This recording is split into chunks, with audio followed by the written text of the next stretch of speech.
Me being in court is related to me getting 50 acres of land that's worth well over $1 million through a deal. I'm sharing the story just to let you know that whatever struggle you are going through is happening for the greater good, believe it or not.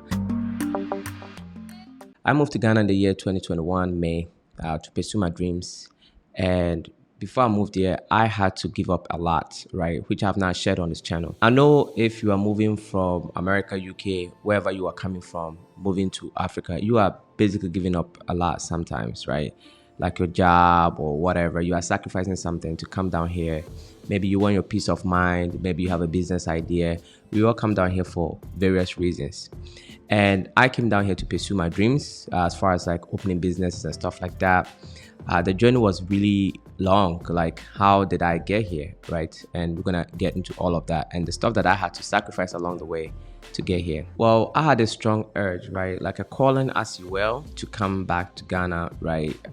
It was like many instances that was like guiding me to come to Ghana. It all started in January 2018. January 2018, I was looking for an apartment, right? Why am I looking for an apartment? Well, I left the Navy. I was in the US military, yes. So I was in the Navy for 4 years, 2012 to 2016. I left the Navy after 4 years and I came to New York City to live with my parents and go to school. I was living with my parents, first of all, to save money, get back. It's an extra room, why not? I have a little brother, but I could share bed with him. I was very young when I got out, right? I joined the Navy at the age of 18. I got out when I was 22, so I was relatively young going to school. I thought it would make sense to live with my parents, so I did. But my wife now, my girlfriend was coming over, and the 2 rooms wasn't adequate, but I was gonna manage, right? So the plan was, if you guys don't know, if you serve in the US military, you get some sort of benefits, right? And one of them is known as VA loan. So in America, if you're buying a house, you typically need to put 20% down to avoid extra charges like insurance charges and a lot of charges that come with it, right? If not, you can go for other sort of loans, but there are some extra charges that you're gonna pay. Well, the beautiful thing about the VA loan is you do not need to put down that 20%, and yet you get to get benefit as if you put the 20% down. So you end up paying no extra fees. And the VA, which is a Veterans Affairs, that's what it stands for. If you serve in the military and you get out, you are basically a veteran. They guarantee that 20%, right? Because the reason why the banks want that 20% down is because maybe the value of the property might go down. You're unable to pay, and they don't want to take a loss. So if you put the 20% down, and even if they sell it for 20% less, they still get their money back. They don't want to lose. And the military, with the Veterans Affairs, is basically guaranteeing that money that they will pay. So it's a sweet deal, right? A lot of people join the military just for this because, I mean, if you're looking at like a $1 million house, which is very easy to come by in America, you need about $200,000 cash to put down. Most people would not be able to save that in their entire lifetime, right? So it's a sweet deal. I'm not going to lie to you. And I have not used mine yet, right? But let's get back to the story. So I was in, with my parents, going to school, studying accounting. My plan was to finish my undergrad in 3 years, right, instead of 4, because Rush is always doing extra, taking summer classes and winter classes. I get paid, by the way, right? Go to school was my job. If you serve in the military for your 4 years and you get out honorably, they pay for your school and they pay you on top of it, known as BAH. And depending on what state you're in, the money could be sweet. New York is one of the highest paying states, right? If it's not the highest, then California is the highest, right? So at the time, I don't know where it is now, by the time you're making, more than $3,000 a month while you're in school, you could do other jobs on the side. So it was a sweet deal, right? And I knew all of this before I went in the military because I was, saving, helping my parents pay some bills and just living a simple life, right? But along the way, I think year 2 in school, my wife, coming around, sometimes my little brother has to sleep in the living room and all that stuff. And I felt like I could have managed for 1 more year because the plan was I'm going to graduate and I'm going to move it to Washington, D.C. because buying a house in New York is very expensive. You get a house that doesn't look too good and, it's very expensive, right? So I was not going to live in New York. I was not going to buy a house in New York. So the plan was to move to somewhere around Washington, D.C. or Virginia, where I was stationed when I was in the military. That was the plan. But year two in college, I decided that I want to do my master's, which means I need an extra year, a year and a half. And I'm like, the condition that I'm in right now, right? My wife now, we are pretty tight. She's coming over all the time, and my brother has to go and sleep in the living room. And I'm a caring guy, so I thought about his situation. I'm like, I'm making money, I can afford to have my own apartment. So since I'm gonna be here for longer, let me just go ahead and do it, right? But I had no intentions of actually staying in New York. I'm like, I'm gonna do this. I'm gonna stay in an apartment for maybe 2 years, and I'm gonna move back to Virginia and all that, right? So Ghana was definitely not on my radar at all. Like moving to Ghana, I understood that you move to Ghana when you're very old, you're about to die, basically retirement age, and then you come to Ghana. But to move to Ghana at a young age and go start something, that was not part of my paradigm. It never crossed my mind. I've never heard it. I didn't know anybody who was doing it. I wasn't really on YouTube, following people on YouTube. It was not in my awareness at all. It was ludicrous to me, right? It was not part of my thinking at all. This was my plan later, right? Because I am, I like to plan things. I like to structure my life way ahead of time. So this was it, right? So I started looking for the apartment, right? So I had two instances where there was some sort of discrimination or racism, whatever you call it, along the way. The first place that I went to, right? I have a very high credit score at the time, in the 800s, right? 2018, I was a very young guy. I wasn't even 25 yet. And with a credit score of 800, it was a bit sketchy. The person who showed me I was a one-bedroom apartment I was looking for, because New York is very expensive. One-bedroom apartment at the time, I was looking at, I think, $1,700 a month. And, to get an apartment, you need to put 2 months down and all that stuff that goes in. You need a lot of money to move into an apartment. A lot of people can never, ever move into an apartment on your own. Their entire life in New York, they can't do it. Just to rent, they can't do it, because that's how crazy it is. It's relative to how much you get paid. A lot of people can't do it. A lot of people have roommates, and I had a terrible experience in Virginia with roommates. So me, I wasn't doing roommates. People do that to save money in New York because it's very expensive. But I had a very terrible experience in the military with my roommate. I felt like I was living with someone. I'm not going to get into that. So I said to myself that I would never have a roommate ever in my life again. I don't care if I have to work extra hours to pay. Roommate, nope, I'm not doing that ever again in my life. So I was going for my own room. Of course, my girlfriend at the time was going to join me so that we can have, our privacy and all that. So this guy turned me down, basically. He did a search, all that. And I think it was too good to be true, right? So I didn't hear back from him again. And then I found this apartment, which I loved, right? And all of this was in the Bronx, right? My parents are in the Bronx. I was living in the Bronx. And I wanted an apartment in the Bronx because that's all I knew, right? So I went to look at another apartment in the Bronx, which was very beautiful, like newly renovated. I loved it. And the real estate broker who took me there, he wanted me to make a deposit because everything was fine. He did, he has already done his credit score check on me and all that. For those of you who don't know, credit score in America is basically the matrix that shows that you pay your bills on time. So he did that. Everything was good. How I get my money was quite peculiar because I had the military money from going to school, and then other works that was not taxable while I was in school because of my association with the military, right? So it wasn't your average way of earning money. So the guy took the deposit. Once you take a deposit, that means I have a lockdown the apartment. They're not going to give it to anybody. It's a done deal. So everything was good to go. I was very happy. I told Clara, yeah, we got a place. Clara is my wife, for those of you who don't know. We got a place and everything was fine. When it was time for me I think the guy asked for my ID. I forgot what it was. So I sent my ID to this guy, and the landlord saw my face, and apparently he didn't like my face or my complexion. I don't know what it is. And for no reason, the guy said he gave it to somebody else, which makes no sense because I'm the only one who made that deposit for that, for the apartment, which means you cannot give the apartment to anybody else. I've already paid, and they told you that there's a deposit on it. But he saw the picture the day that I sent my ID in. For whatever reason, only God knows. He said the room is taken by somebody else. Crazy. So the real estate broker felt so bad. He has my money, $500 deposit, non-refundable, I remember. So he felt really bad, and he felt like he's gonna help me, get a place or whatever. So he told me that he got this place in my hand if I want to check it out. I checked it out. The environment was amazing. The room was good. It was okay. I liked it. It was cute. But the other place was newly renovated. It was nicer inside, maybe much bigger, but this was very nice. The neighborhood was amazing, right?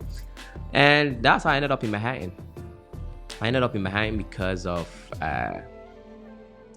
these two people turning me down because of being young and having a great credit score, whatever it is, I don't know, or being black, I have no idea. But for whatever reason, I got turned down twice, for no reason that I know of, right? So I ended up in Manhattan. But hey, I want to take a break here to let you guys know that God works in mysterious ways, as I have come to realize, right?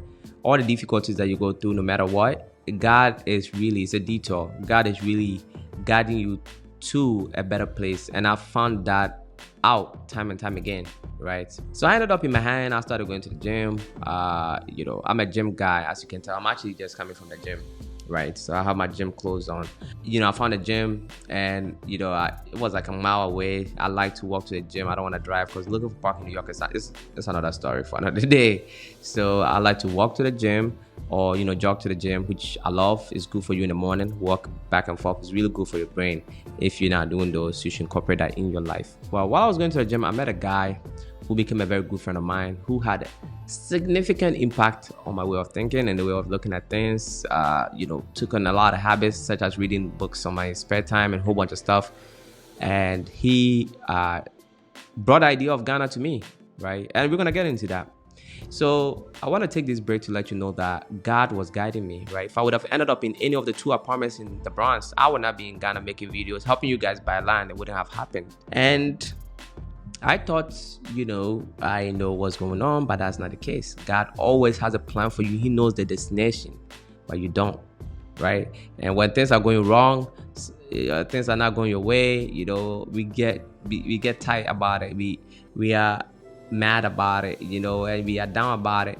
But after reflecting on a couple of instances, I know that everything happens for a reason, including me being in court right now for my commercial land, which I spent a lot of money on, upwards of $100,000. Everything is on hold, and I know everything happens for a reason. That's a story for another day. I just found out why that happened. Sorry for digressing. Let me get back to it. So I met this guy. He does a lot of research, on Africa, and he was talking about Ghana on the climb and all that stuff. And I'm like, oh, that's cool. My whole life, by the way, I have been trained just like any other African child to be, an academic, get great, grades in school, do very well, get a great job, get a good paying job actually, and then live a very stress-free life, right? I was on a boat, just like all of you guys. I mean, I don't see anything wrong with it, but intrinsically, that wasn't me, right? When I was a child, I was an entrepreneur in Ghana. I did a lot of stuff that you couldn't even possibly imagine when I was really young. So I think I am an entrepreneur by nature, by nature, that's who I am. And our dreams get crushed with society expectations of you, and I was no different. So I bought into the dream of going to school and getting, graduated, magna cum laude, all that. I did everything by the book, right? But this guy was constantly talking down on corporate America. He was actually from a very wealthy family, never worked for anybody in his life. And his whole family, they think differently, right? They think differently, they do their own things and stuff like that. They don't put having a great corporate job on a pedestal. Like, he didn't care. He talks down on it, like how their culture is bad, and he was really talking bad about these corporations. And I'm like, why is this guy not like fighting back? But I never met anybody who didn't appreciate corporations, like great companies. He was talking crap about it, like KPMG and all that. He was talking crap about them, what their culture, because we used to work like crazy hours. They don't treat you right. They don't care about you, which is all true, right? They don't care about you, right? They work you to death, basically. You could work your butt off, and if you die tomorrow, life will go on in the office like you didn't exist, right? So he was saying all this stuff, and it's like, I never thought about it this way. And he asked me a very important question, that what do I want to do in my life? Something I've never really actually thought of, except going to school and getting a great job. I was an accountant. KPMG, that's the top accountant, doctors. There's a few professions that's like well regarded. And he asked me, what do I want to do in my life? And I told him that I want to work, save money for about 10 years, and then come to Ghana, invest, Though, I mean, I think I just made that up because I don't think that would have ever happened, to be honest with you. 10 years, I'm going to be high up making, 300, 400K a year. And I'm basically not quitting that to come to Ghana. I didn't see that happening. So he said, why wait for 10 years? Why not do it now? I can help you raise money, blah, blah, blah. I think I've told this story before, so I'm not going to dive into it. If you haven't seen that, check out my first video on this channel. I went into detail how I ended up in Ghana. So this video is all about the things that happened in my life that landed me in Ghana. Me meeting this guy, me not getting those 2 apartments that I looked at because of whatever reason, I was being guided to this guy, right? And him opening my eyes. So after that, I started watching a lot of videos and I saw that, oh, there are young people actually moving to Ghana. A lot of young people moving to Ghana. Something that wasn't part of my awareness, right? And luckily, my father's friend also told me to buy land in Ghana when I had no intention of coming to Ghana, right? People buy land and they build apartments and stuff like that to rent out. And I was no different. I actually thought about doing that on the land at some point. But when the idea of moving to Ghana finally came in the picture, everything connected. So I knew that I was divinely guided. I knew that I was being guided by the divine, and I believed it. And when I came to Ghana, what I wanted to do changed, right? And I've been through some difficulties here. If you guys don't know, I'm in court. And that is another story for another day, because I'm like, God, I know everything happens for a reason. But this, I don't see how this is happening for a reason. But that has led me to my biggest project I'm about to work on in Ghana, called Acadian City. And I will connect that's how this, me being in court, is related to me getting 50 acres of land that's worth well over $1 million through a deal that I didn't have to put down the money for, like just a small percentage, right?